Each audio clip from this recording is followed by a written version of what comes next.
হায় হায় হায় হায় ভগবান, এ তোমার কি বিধান! এত কড়া রোদ, একটু বৃষ্টির নামগন্ধ নাই। এরকম চলতে থাকলে এবছর বোরো ধান চাষ করব কি করে? ঠিক বলেছ পুটির বাবা, কার্তিক মাসে বড় ধান বসাবো, তবে না বৈশাখে ধান কাটতে পারবো।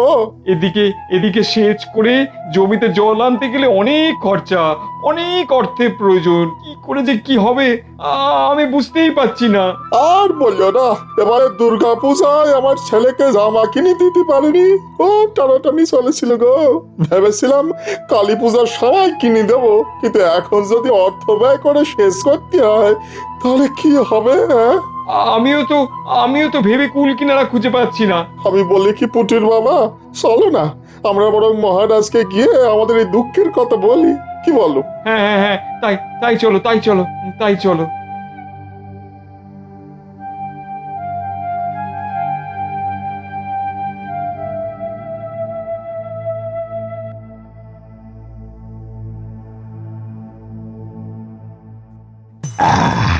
তা সবার কি খবর বলো? সামনেই তো কালী পুজো, সবাই কি চিন্তা ভাবনা করলে?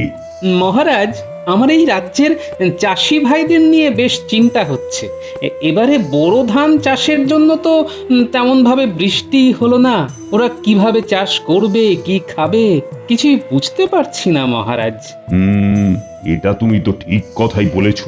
মহারাজ, মহারাজ, আপনি আপনি আমাদের বাঁচান মহারাজ, আপনি আমাদের বাঁচান। কি হলো, কি হলো? মহারাজ, সামনে মা কালীর পুজো, কিন্তু মায়ের আশীর্বাদ আমরা পাচ্ছি না। এ আবার কিরকম কথা? মায়ের আশীর্বাদ তো আমরা সবাই পাচ্ছি, আর সেই জন্যই তো বেঁচে আছি। রোজ রোজ এত চিন্তা নিয়ে বেঁচে থাকাকে কি আর বেঁচে থাকা বলে মহারাজ? এবারে এতটুকু বৃষ্টি হয়নি, বড় ধান চাষ করার জন্য সেচ করে নদী থেকে জল আনতে হবে। মহারাজ, আপনি আপনি আমাদের কিছু অর্থ দিয়ে সহযোগিতা করুন। দেখলেন তো মহারাজ, আমি ঠিক আন্দাজ করেছিলাম। হ্যাঁ, তোমাদের কথাই তো গোপাল একটু আগেই বলছিল। আমি তোমাদের কষ্টটা বুঝতে পারছি।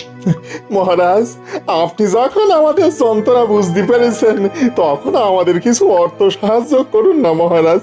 দেখো, এই মুহূর্তে আমার কাছে রাজকোষে তো তেমন কিছু নেই, আর সামনেই মা কালীর পুজো, অনেক খরচা আছে, বুঝতেই পারছো। মহারাজ, মহারাজ, আপনি আপনি আমাদেরকে এরকম ভাবে খালি হাতে ফিরিয়ে দেবেন না। হ্যাঁ মহারাজ, ওরা অনেক আশা নিয়ে এসেছিল। আপনি আপনি এভাবে ফিরিয়ে দেবেন না মহারাজ। দেখো, এই মাসে তো তেমন প্রজাদের খাজনা এসে পৌঁছয়নি।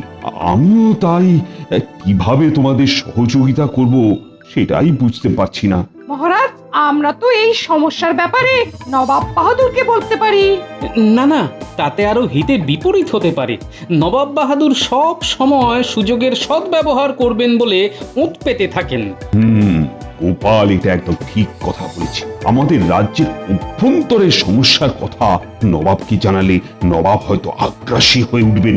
তারপরে বুধ বৃহস্পতি সব এক করে দেবেন, তখন আমাদের আরো বেশি ভোগান্তি হবে। আচ্ছা আচ্ছা আচ্ছা আচ্ছা, শোনো, যা করার আমাদেরকেই করতে হবে। আমি তোমাদের একদিন ভাবনা চিন্তা করার সময় দিলাম, তোমরা সবাই বাড়ি গিয়ে ঠান্ডা মাথায় ভাবো। কালকে রাজসভায় সবাই এসে আমাকে জানাও যে কে কি ভাবনা চিন্তা করেছো, তারপরে সেই অনুযায়ী সিদ্ধান্ত নেওয়া যাবে। যথাজ্ঞা মহারাজ। ঠিক আছে, ঠিক আছে, সবাই এখন এসো। আর পণ্ডিত, বলুন মহারাজ। তুমি আমার সাথে একটু পটোর কাছে চলো। আমাদের রাজবাড়ির কালী পুজোর প্রতিমা তৈরির কথা বলা আছে যে। চলুন মহারাজ, আর সাথে গোপালকেও নিন, ওর আবার জহুরির চোখ। হ্যাঁ গোপাল, তুমিও চলো। প্রতিমার রং সাজসজ্জা ঠিক হচ্ছে কিনা তুমি তো জানাবে। ঠিক আছে মহারাজ, চলুন দেখে আসি। আর কেউ যাবে নাকি? মন্ত্রী মশাই তো মুখ ঘুরিয়ে বসে রইলেন, যাবার ইচ্ছে নেই, আমরাই যাই। ওটো, প্রতিমা দেখতে এলাম। তা কেমন হচ্ছে? মানে ঠিক সময় হয়ে যাবে তো? হয়ে যাবে মহারাজ, একদম চিন্তা করবেন না। মায়ের মুখটা কেমন হয়েছে সেটা বলুন। খুব মিষ্টি হয়েছে, সত্যি দেখে ভক্তিভাব জাগছে। আমি পটকে বলেছিলাম মায়ের মুখটা যেন একটা শিশুর মতো হয়। ওই মধ্যবয়সী মহিলার মতো মায়ের মুখ হবে এ আমার ভালো লাগে না। মা তো ষোড়শী। সব ঠিক হয় মহারাজ, শুধু ফাঁকিবাজি হয় ওই শিয়ালের জায়গায়। কিরকম কিরকম বলো শুনি। দেখবেন মহারাজ, এমন অযত্নে শিয়ালগুলো বানানো হয় যেন মনে হয় খেতে পারেনি, কিংবা লিখে দিতে হবে এটা শিয়াল। গতবারে দেখেননি ওই শিয়ালটাকে শিয়াল মনে হয়েছিল?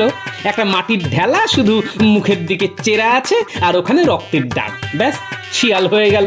এই বলেছো গোপাল। ছোট ভাই, ওই গতবার শিয়ালের জায়গায় সত্যি একটা মাটির ঢেলা ছিল। এবার কিন্তু ঠিক করে বানিও। চিন্তা করবেন না মহারাজ, ঠিকভাবে শিয়ালটাও বানাবো। হ্যাঁ, ঠিক আছে ঠিক আছে। হ্যাঁ, তাহলে সময় মতো প্রতিমা তৈরি হয়ে যাবে তো। এবার আমরা যাই। হ্যাঁ।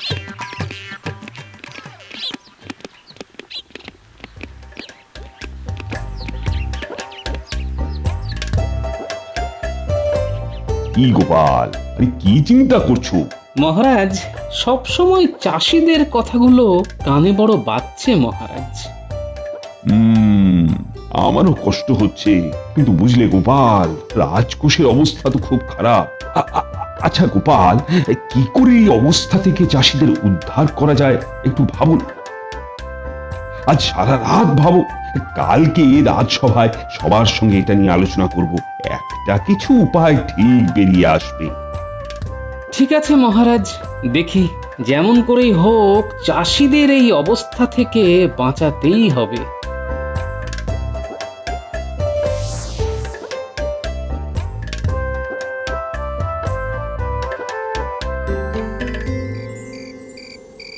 আজ সন্ধে দিতে একটু দেরি হয়ে গেল না? এই দেখো প্রদীপটা নিভে যাচ্ছে। এলোমেলো হাওয়া দিচ্ছে তো। গিন্নি, এই দিকটা প্রদীপ রাখো, হাওয়াটা এখানে বাধা পাবে, বুঝলে? ঠিক বলেছ। এই শাঁখটা বাজিয়ে তোমার সাথে কথা বলছি, অনেক কথা আছে জানো। ওই জ্বলন্ত প্রদীপ আমার মনের অন্ধকার দূর করলো। আমি উপায় পেয়ে গেছি। বলো, কি কথা আছে? উটির মা এসেছিল, ওরা ভীষণ কষ্টে আছে গো। গিন্নি, সমস্ত কৃষ্ণনগরবাসী কষ্টে আছে। মহারাজের সঙ্গে কথা বলেছি, বুঝলে? রাজকোষের অবস্থাও খুব সঙ্গীন। তাহলে উপায়? মহারাজও চিন্তিত, তিনি বিকল্প উপায় খুঁজছেন। সভাসদদের ভাবতে বলেছেন। কালী পুজো তো এসে গেল, হাতে তো খুব বেশি সময় নেই। তোমার প্রদীপ আমার মনের অন্ধকার মুছে দিয়েছে। আমি উপায় পেয়ে গেছি গিন্নি। বলি কি উপায়?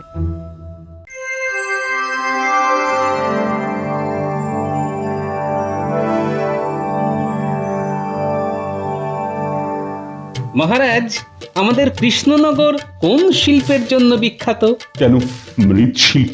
আমাদের কৃষ্ণনগর তো মৃৎশিল্পের জন্য পৃথিবী বিখ্যাত। তাতে কি হলো?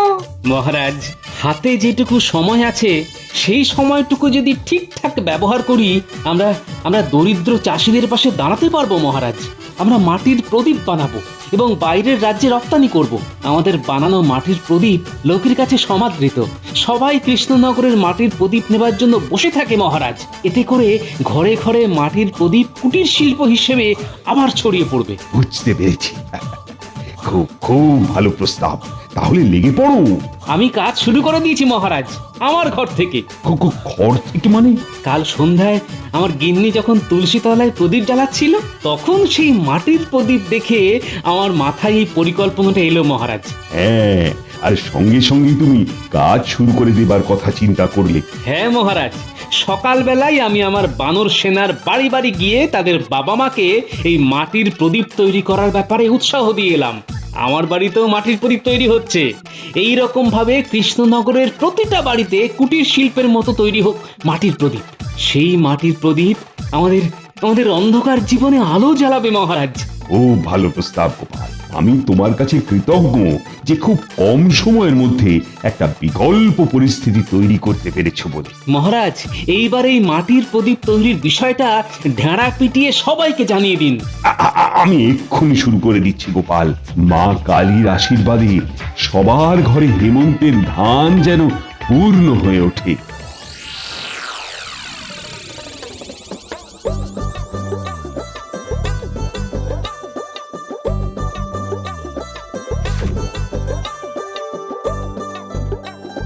গোপাল দাদা এই নাও মাটি। গোপাল দাদু, এই দেখো কত প্রদীপ তৈরি করেছি। আরো তৈরি করতে হবে, চড়া রোদ আছে, তাড়াতাড়ি শুকিয়ে যাবে। কেমন হচ্ছে? তুমি খুশি তো? আমি খুশি হব সেই দিন যেদিন আমার রাজ্যের চাষি বন্ধুরা বোরো ধানের বীজ পুঁতে চাষ করতে পারবে। আমরা সফল হব। তাই যেন হয়। বলো বলো গোপাল, কি খবর? খবর খুব ভালো মহারাজ, প্রদীপ তৈরি চলছে। প্রত্যেকটা মানুষের যে উৎসাহ, তাতে আমার ভীষণ ভালো লাগছে মহারাজ। আমিও খবর পেয়েছি গোপাল। আমার মন্ত্রী তো গায়ে হাওয়া লাগিয়ে ঘুরছে। মন্ত্রী মশাই গিন্নিমাকে নিয়ে শ্বশুর বাড়ি গেছে। ভাই ফোঁটায় গিন্নিমার ভাইদের ওই ফোঁটা দেবেন, তারপরে আসবে। জানি জানি, আমাকে বলেছে। কি আর করা যাবে, দিয়ে দিলাম সম্মতি। তা গোপাল, এবার আমাদের কি করণীয়? এবার প্রদীপগুলো বিক্রির ব্যবস্থা করতে হবে। যা বিক্রি হবে তাই দিয়ে বোরো ধানের বীজ দেওয়া হবে। আর এই পুরো বিষয়টা গোপাল তুমি দেখবে। যথা আজ্ঞা মহারাজ। গোপাল দাদু, খুব ভালো বিক্রি হয়েছে। হবেই তো, কৃষ্ণনগরের মাটির প্রদীপ দেশ বিদেশে বিখ্যাত। দাদু, আজকে তো ভূত চতুর্দশী, 14 বাতি জ্বালাতে হয়। সকালে 14 শাক খেতে হয়। হ্যাঁ, যত অশুভ আত্মা, ভূত প্রেত সব আলোতে বিদায় নেয়। এটা তো আলোর উৎসব দীপাবলি। আর 14 শাক খেলে কি হয় জানিস কি? না, জানি না তো। খেতে হয় জানি। এই সময় শরীরে নানান রকম জীবাণুর আবির্ভাব হয়। ওই 14 শাকে সব জীবাণু প্রতিরোধক আছে, বুঝলি? তার মানে কত বড় উৎসব ভাব, শরীরের অন্ধকার মুছিয়ে দেয়। দেখুন মহারাজ, হাজার হাজার প্রদীপ কিভাবে কৃষ্ণনগরের প্রত্যেকটা বাড়িতে বাড়িতে জ্বলছে। সব প্রদীপ আমাদের এখানে তৈরি। তা বিক্রি কেমন হয়েছে গোপাল? মনে হয় তো খুব ভালো। যেই উদ্দেশ্যে এই মাটির প্রদীপ তৈরি করে বিক্রি করা, সেই উদ্দেশ্য পূরণ হবে মহারাজ। কাল পুজো, পুষ্পাঞ্জলির পরে মহাভোগ বিতরণ হবে। রাজ্যের প্রতিটা মানুষ সেই মহাভোগ গ্রহণ করবে। আরে এই পুটি নেপলা, আরে তোরা ফুলঝুরি জ্বালা, তোদের জন্য যে বাজি এনেছি। শুধু আলোর বাজি, শব্দবাজি একদম নয়। আমরা শব্দবাজি পছন্দ করি না বিজ্ঞানী দাদু। আমরা শুধু ফুলঝুরি, রং মশাল আর চরকি এই সব ফাটাই। আমরা আলোর বাজি না খুব পছন্দ করি। সবাই জ্বালা জ্বালা, তোদের চোখ দিয়েই তো আমরা এখন দীপাবলির আনন্দ দেখব।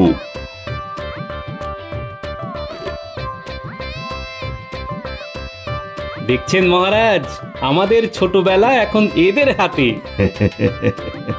এদের আনন্দ দেখলে তো নিজেদেরই আনন্দ হয়। এরাই তো আজকের আগামীকাল।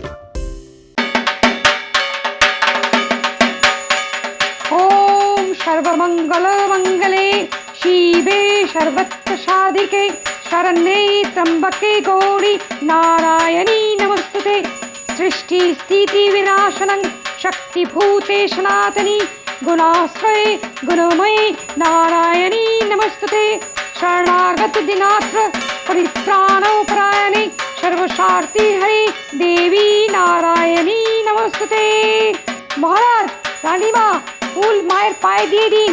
এবার হাত জোর করে মায়ের কাছে যা চাইবার চেয়ে নিন। আমার একমাত্র চাওয়া, আমার প্রজারা যেন সুখে শান্তিতে থাকে। প্রজারা তো আমার ছেলে, ছেলে সুখ, মায়ের সুখ। জয় মা। বড় ভালো বলেছ রানী, এই আঁধার যেন দূর হয়ে যায়। মহারাজ, এবার চাষিদের ধানের বীজ দেওয়ার উৎসব শুরু করি। মহারাজ, আমাদের খুব ইচ্ছা রানীমার পবিত্র হাত থেকে আমরা ধান বীজ নেব। নিশ্চয়ই, আমি তো সেটাই ভাবছিলাম। রাজ্যের লক্ষ্মীর হাত থেকে ধানের বীজ নেবে তোমরা। ধান বীজ উৎসব শুরু। আর যারা ভোগ খেতে চাও, যেখানে খাবার আয়োজন হয়েছে সেখানে চলে যাও। আমি একজন একজন করে নাম ডাকবো, তারা সবাই রানীমার হাত থেকে ধান বীজ নেবে। কেউ হুটোপাটি করবে না। মন ভরে পেট ভরে মায়ের ভোগ খেয়ে নে। গিন্নি, তুমিও পেট ভরে খাও। পুষ্পাঞ্জলি দিয়েছি, মন ভরে গেছে। এবার মন ভরে ভোগ খাবো। গোপাল দাদু, কি যে আনন্দ হচ্ছে কি বলবো। দুদিন আগেও না বাবা মা কিরকম মন মরা হয়েছিল। সব সময় মুখ বুজে বাড়িতে বসে থাকতো আর কাঁদতো। আর তো কান্না নয়, মা কালী তো তোদের কথা রেখেছে। দেখছিস না সবার মুখে কিরকম খুশি। ঠিক বলেছ গো, সবাই ভীষণ ভীষণ খুশি। এসো এসো ভোলা, এসো। আজ তো ওই কৃষ্ণনগরের পথে পথে শুধু তোমারই নাম। আমি কিছু করিনি গো, সবই তাঁর ইচ্ছা। সব কৃতিত্ব মহারাজের। অমন দয়ালু মহারাজ রানীমা পেয়েছি বলে আমরা বর্তে গেছি। তাহলে ওই বড় ধান বপন করা হবে। চাষিরা খুব চিন্তায় ছিল গোপাল। আমাদের ধান বীজ দেওয়ার উৎসব এখানেই শেষ হলো। এখন সবাইকে মায়ের পুজোর ভোগ গ্রহণ করতে অনুরোধ করছি। চলো চলো বিজ্ঞানী, মায়ের ভোগ গ্রহণ করি। গোপাল তো বাচ্চাগুলোকে নিয়ে ভোগের ওখানেই গেছে। চলো চলো, শিগগিরই চলো। মন্ত্রী মশাইকে দেখছি না তো। মন্ত্রী মশাই গিন্নিমাকে নিয়ে শ্বশুর বাড়ি গেছেন, ভাই ফোঁটা কাটিয়েই আসবেন। ও, আজ সকালটা কাটলেই তো কাল ভাইফোঁটা। যাদের বোন আছে তাদের কি মজা না।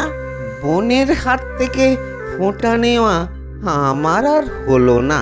আমারও তো তাই অবস্থা গো ভোলা, আমাকে পুঁটি ফোঁটা দেয়। তবে ওই নাতনির হাতে ফোঁটা, ওটাও খুব মধুর। না, আজই মহারাজকে এই বিষয়টা নিয়ে বলবো। ওই তো মহারাজ রানীমা সবাই এদিকেই আসছেন। কি গো গোপাল, তুমি আগে আগে এখানে চলে এলে কেন? এই বাচ্চাগুলোকে তাড়াতাড়ি করে বসিয়ে দিলাম, অনেক রাত হলো তো। মহারাজ, আজ কেটে গেলেই কাল আবার একটা উৎসব। হ্যাঁ, ভাতৃদ্বিতীয়া, ভাই ফোঁটা। মহারাজ, একটা নিবেদন আছে আপনার কাছে। বলে ফেলো গোপাল। আজ আমি কল্পতরু, তুমি যা চাইবে তাই পাবে। মহারাজ, আজ তো ভোগ গ্রহণ, সব নিরামিষ। খিচুড়ি, পায়েস, পরমান্ন, মিষ্টি, চাটনি। পুজোর প্রসাদ তো নিরামিষই হবে গোপাল। তা তো জানি মহারাজ, কিন্তু রাজ্যের মানুষ এই খুশিটাকে আরেকটু লম্বা করতে চাইছে। বলো শুনি। কাল ভাইফোঁটা মহারাজ। এখানে অনেক মানুষ আছে যাদের বোন নেই, তাদের এই দিনটা বড্ড কষ্ট হয় মহারাজ। আবার অনেকে আছে মহারাজ, তাদের ভাই নেই। ভাইকে ফোঁটা দেওয়ার যে আনন্দ, সেটা তারা পায় না। আমি গোপালের ইঙ্গিত বুঝে গেছি মহারাজ। গোপাল, তোমার ইচ্ছে পূরণ হবে। আরে আমাকে জানাও। গোপালের কি ইচ্ছে আমি তো কিছুই বুঝতে পারছি না। গোপাল চাইছে ভাই ফোঁটার ভোজ। আমি বলছি ভাই ফোঁটার ভোজ রাজবাড়ি থেকেই হবে। রাজবাড়ি থেকে? ভাই ফোঁটা? তো ফোঁটা দেবে কি? আমার ভাই আসবে, তাকে আমি ফোঁটা দেব। তার সাথে আমার রাজ্যের প্রজাদেরও আমি ফোঁটা দেব। এটা কি করে সম্ভব হবে গিন্নি? কেন মহারাজ, অসম্ভবের কি আছে? তুমি তো মা। আরে মা হয়ে কি করে ছেলেদের ভাই ফোঁটা দেবে? মায়ের একটি রূপ দিদি। দিদিও শাসন করে, মাও শাসন করে। আমি আসলে মা, রূপ বদলে দিদি। আমার পুত্র সম ভাইদের দীর্ঘ জীবন কামনায় জমির দুয়ারে কাঁটা দেব মহারাজ। রানীমার সাথে আমিও দেব, আমিও ফোঁটা দেব। তাহলে মহারাজ কি হলো? মা দুর্গা যেমন মাতৃরূপে থাকেন, তেমনি অগ্নি রূপেও থাকেন। তাহলে তো আর কোনো বিরোধ নেই। বিরোধ? আরে বলো কি গোপাল, আমার রাজ্যে এ তো ভীষণ আনন্দের একটা অনুষ্ঠান। তাহলে কাল আবার ভোজ, দিনে ও রাতে। ভাই ফোঁটার ভোজ। নাও নাও নাও, এবার সবাই প্রসাদ গ্রহণ করো, রাজ্যে শেষ হয়ে এলো।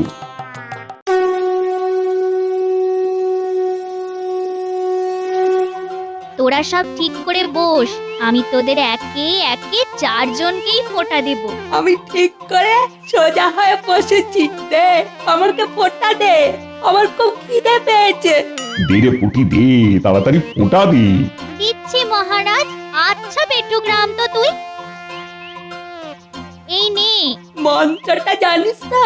জানি জানি, ভাইয়ের কপালে দিলাম ফোঁটা, জমদুয়ারে পড়লো কাটা, যমুনা দেয় জমকে ফোঁটা, আমি দিই আমার ভাইকে ফোঁটা।